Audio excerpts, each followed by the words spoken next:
Merasa dipersulit, warga emosi dan menolak razia protokol kesehatan. LPG gas 3 kg mulai langka di pasaran, warga antri hingga berjam-jam.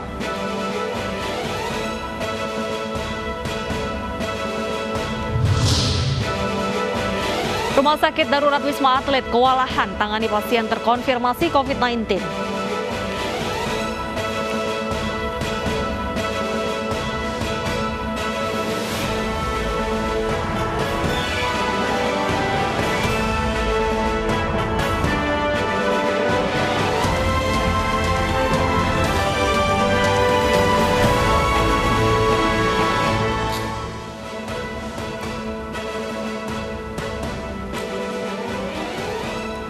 Selamat siang pemirsa, senang sekali saya Wilson Purba kembali hadir memperbarui informasi Anda dalam iNews siang hari ini. Selain 3 informasi utama tadi, redaksi kami telah menyiapkan beragam informasi menarik lainnya. Dan saya tidak sendiri pemirsa, karena ada rekan saya Bernadetta Ginting yang akan juga menemani Anda dalam 90 menit ke depan. Beta, informasi apa yang kita punya dalam iNews siang hari ini? Ya, terima kasih Wilson. Pemirsa, hari ini kita akan memantau kondisi terkini dari rumah sakit yang mulai penuh akibat kasus positif yang masih tinggi. Sementara itu ada informasi terkait aksi viral remaja yang nekat dan berbahaya. Dan pemirsa, inilah iNews yang selengkapnya.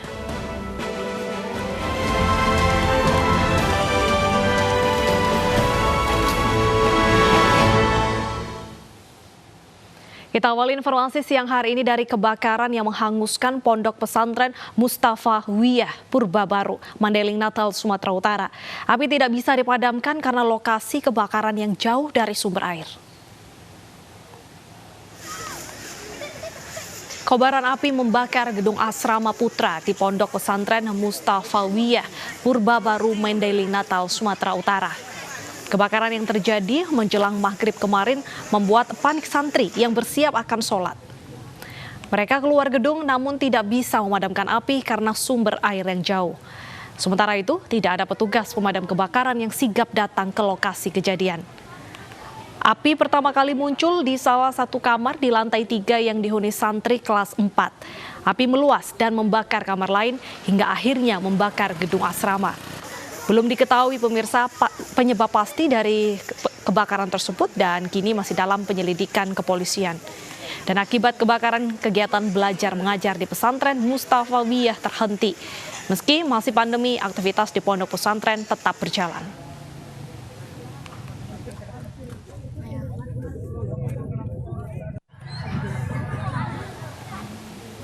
Lima anggota geng motor pelaku begal di Cengkareng Timur, Jawa Barat diringkus polisi. 2 orang terpaksa dihadiahi timah panas karena berusaha melawan saat akan ditangkap.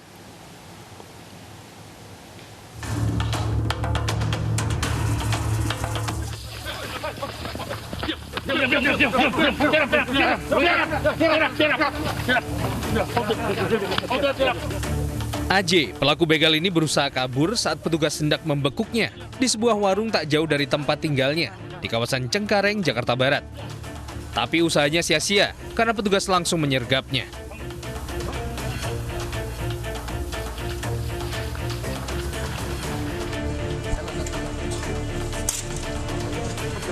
Tak hanya AJ, petugas juga menangkap 4 orang kawanan begal di lokasi berbeda di wilayah Cengkareng, Jakarta Barat. 2 diantaranya terpaksa ditembak di bagian kaki karena berusaha melawan saat akan ditangkap.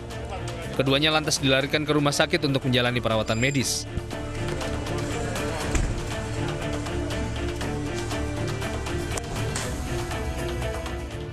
Kelima pelaku merupakan kelompok geng motor yang membegal sepasang remaja di Jalan Raya Kedaung, Cengkareng Timur. Dalam aksinya, mereka tak segan melukai korbannya. Ya, kalau memang ada perlawanan, mereka akan melukai.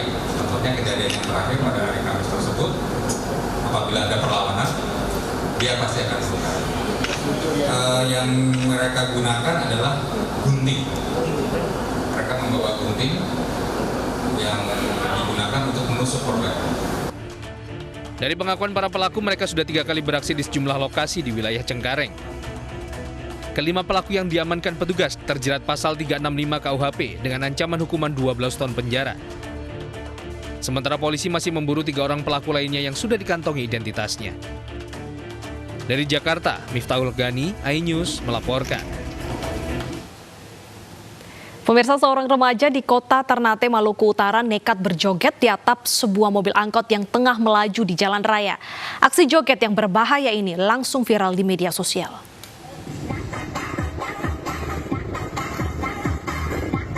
Inilah video seorang remaja yang tengah berjoget di atap sebuah mobil angkot di Ternate, Maluku Utara.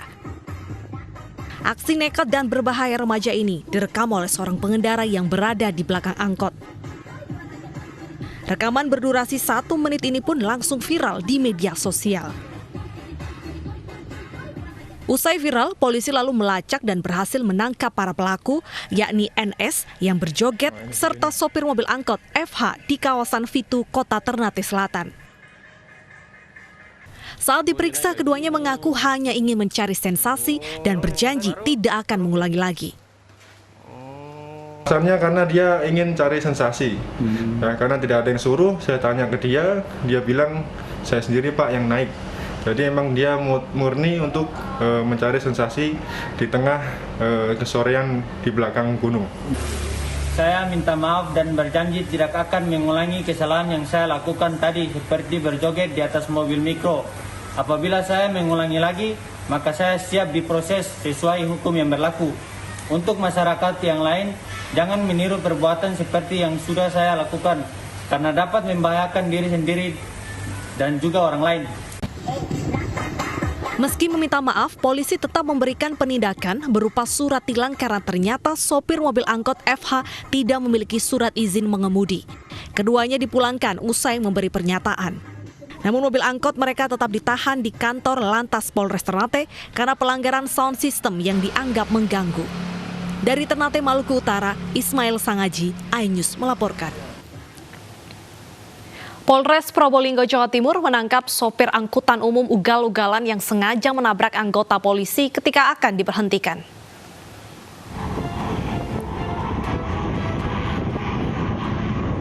Inilah rekaman angkutan umum ugal-ugalan sengaja menabrak polisi hingga terjatuh. Video 13 detik unggahan Arif Harmoko Official di Instagram itu telah dilihat ribuan orang dalam kurun waktu 3 jam.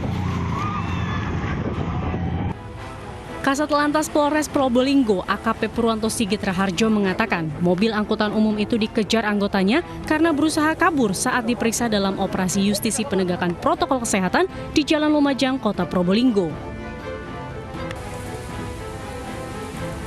Dalam peristiwa itu, polisi yang menjadi korban Aibda Ivan Septiarso menderita luka di kakinya. Mereka memang betul itu dialami oleh anggota kami, Satlantas Polres Probolinggo. Siap. Dan untuk kondisi anggota hanya lecet saja, luka ringan. Melaksanakan giat protokol kesehatan, kemudian dia dihentikan tidak mau, hingga terjadilah peristiwa tersebut. Berbekal nomor polisi kendaraan, dalam waktu singkat sopir ugal-ugalan penabrak anggota polisi itu ditangkap. Pelaku kemudian digiring ke Polres Probolinggo untuk mempertanggungjawabkan perbuatannya. Dari Probolinggo, Jawa Timur, Hana Purwadi, iNews melaporkan. Hanya karena tidak dibelikan sepatu untuk bekerja, seorang suami di Batam tega menghabisi nyawa istrinya. Pelaku lantas menyerahkan diri pada polisi usai mendapati sang istri tak bernyawa lagi.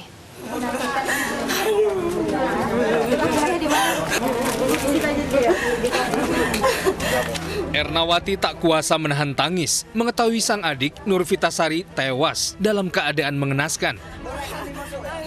Padahal baru sehari sebelumnya ia masih bertemu dengan korban. Kematian tragis Nurvitasari memang mengejutkan warga Kafling Pandawa Mandiri, Barelang, Batam. Pasalnya, jenazah Nurvitasari ditemukan dalam keadaan terkelungkup dengan wajah terendam dalam baskom air. Polisi lantas mengevakuasi jenazah korban ke rumah sakit untuk menjalani otopsi.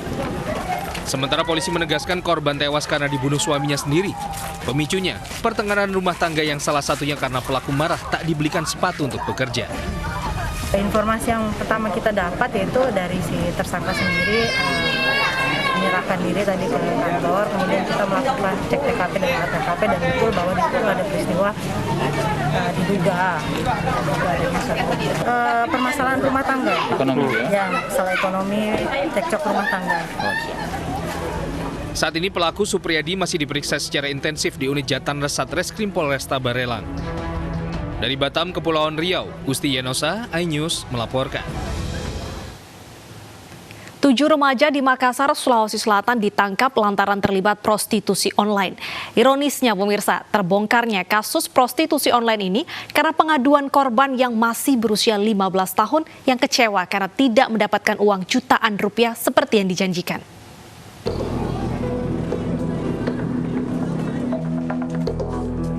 Polisi mendatangi salah satu rumah warga usai mendapat laporan adanya prostitusi online yang dikelola oleh sekelompok remaja di Makassar, Sulawesi Selatan.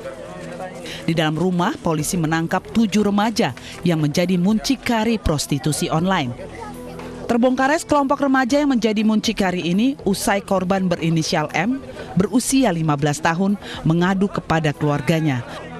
Korban mengaku sudah 5 hari di hotel untuk melayani 4 lelaki hidung belang setiap harinya.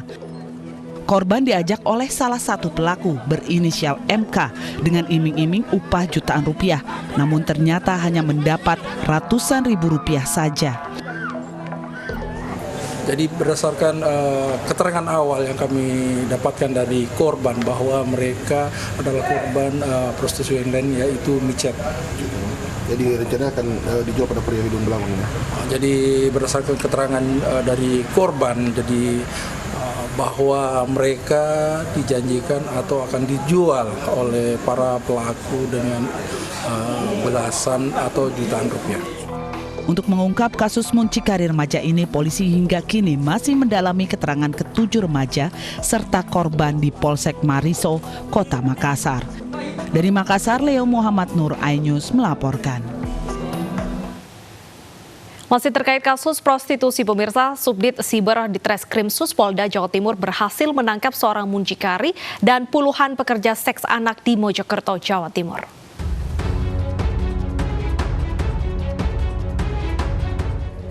Subdit Cyber Ditreskrimsus Polda Jawa Timur menangkap seorang muncikari berinisial OS yang mempekerjakan 36 anak di bawah umur sebagai pekerja seks komersial. Rata-rata 36 gadis ini merupakan pelajar baik di tingkat SMP maupun SMA serta SMK. Aksi bejat ini sudah dilakukan tersangka sejak 2 tahun silam dan beroperasi di kawasan Jalan Keranggan, Kabupaten Mojokerto.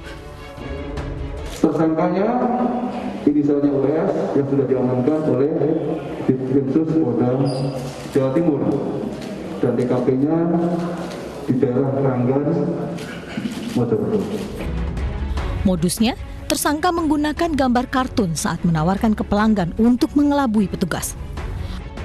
Untuk melancarkan aksinya, tersangka juga mempekerjakan 6 anak lainnya untuk mencari pelanggan. Gadis di bawah umur ini akan melayani para hidung belang di kamar kos milik tersangka. Kepada polisi, pelaku mengaku menjual korban dengan harga bervariasi, mulai dari 250 hingga 600 ribu rupiah dan dibagi 2 antara tersangka dan korban. Sementara itu, anak-anak yang dijual untuk prostitusi online merupakan pelajar yang masih aktif di bangku sekolah. Ya, rata-rata di sekolah. Sekolah rata-rata mereka ya? Sekolah. Aktif atau gimana sekolahnya? Aktif sekolahnya juga. Kini tersangka dijerat dengan pasal 27 junto pasal 45 tentang ITE serta pasal 296 KUHP dengan ancaman di atas 5 tahun penjara. Dari Surabaya, Jawa Timur, Rahmat Ilyasan, iNews melaporkan.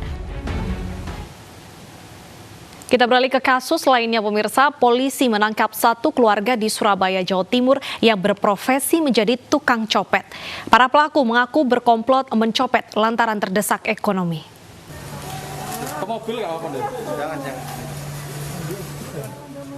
Satu keluarga yang berprofesi copet ini hanya bisa tertunduk usai diringkus unit Reskrim Polrestabes Surabaya. Keempat tersangka merupakan warga Darmo Permai Utara, Surabaya, Jawa Timur. Kelompok pencopet ini dipimpin oleh RD, beranggotakan istri dan anaknya AU dan OR yang memiliki tugas mengalihkan perhatian korban. Sementara yang bertugas sebagai eksekutor adalah SW, pelaku lainnya. Dari tangan pelaku diamankan barang bukti handphone serta sebuah mobil yang disewa para pelaku. Aksi komplotan pencopet ini berakhir ketika kepergok korbannya saat beraksi di Pasar Kaget, kawasan Jalan Pahlawan. Mereka diketahui telah beraksi beberapa kali di 3 lokasi berbeda di kota Surabaya. Mereka ini udah merencanakan dahulu, lalu datang ke TKP bawa mobil, sarannya udah kita juga di sana. lalu turun cari korban. Kebetulan korban yang saat ini, yang kemarin itu perempuan, jadi dia mengambil tas yang dicapok. Keluarga pencopet ini mengaku nekat mencopet dengan alasan terdesak ekonomi. Polisi menjerat para pelaku dengan pasal 363 KUHP tentang pencurian dengan pemberatan dengan ancaman hukuman 5 tahun penjara. Dari Surabaya, Jawa Timur, Sony Hermawan, iNews melaporkan. Warga Malang, Jawa Timur panik dengan munculnya suara dentuman sejak Selasa malam hingga Rabu dini hari. Hingga saat ini belum diketahui asal-muasal suara dentuman tersebut.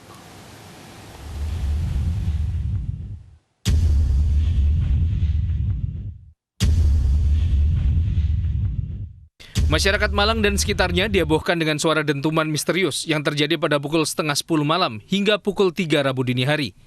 Suara dentuman yang terdengar seperti petasan dan terus-menerus ini juga mengakibatkan getaran pada kaca rumah warga. Pukul 12 saya terbangun karena kaca jendela kamar saya itu bergetar. Jadi saya juga langsung kebangun, rupanya dia juga mendengar. Kemudian saya langsung ngecek keluar apa yang terjadi. Ternyata di luar nggak ada apa-apa, tapi dentuman itu intervalnya cukup rapat. Jadi kayak 1 menit itu hampir bisa ada 10 sampai 15 kali dentuman. Dengan volumenya ada yang ringan, ada yang berat seperti itu.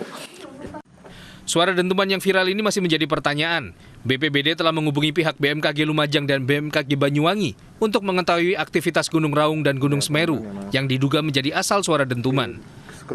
Namun suara tersebut ternyata bukan berasal dari aktivitas kedua gunung tersebut. Di medsos kami di Twitter itu banyak yang respon, yang mereka mendengarkan juga. Kita udah menanyakan ke BPBD Lumajang terkait Gunung Semeru dan BPBD Banyuwangi terkait Gunung Raung. Nah, itu tidak menunjukkan aktivitas vulkanik yang signifikan, jadi tidak mungkin mengeluarkan suara yang seperti semalam itu. Menurut yang kita dengar sih. Hingga saat ini BPBD masih melakukan konfirmasi ke berbagai pihak untuk menjawab pertanyaan warga terkait suara dentuman misterius. Dari Malang, Jawa Timur, Denny Irwansyah, iNews melaporkan. Pemirsa, lagi-lagi seorang warga yang tengah isolasi mandiri ditemukan tewas di rumahnya. Kami akan kembali usai jeda dengan informasi selengkapnya.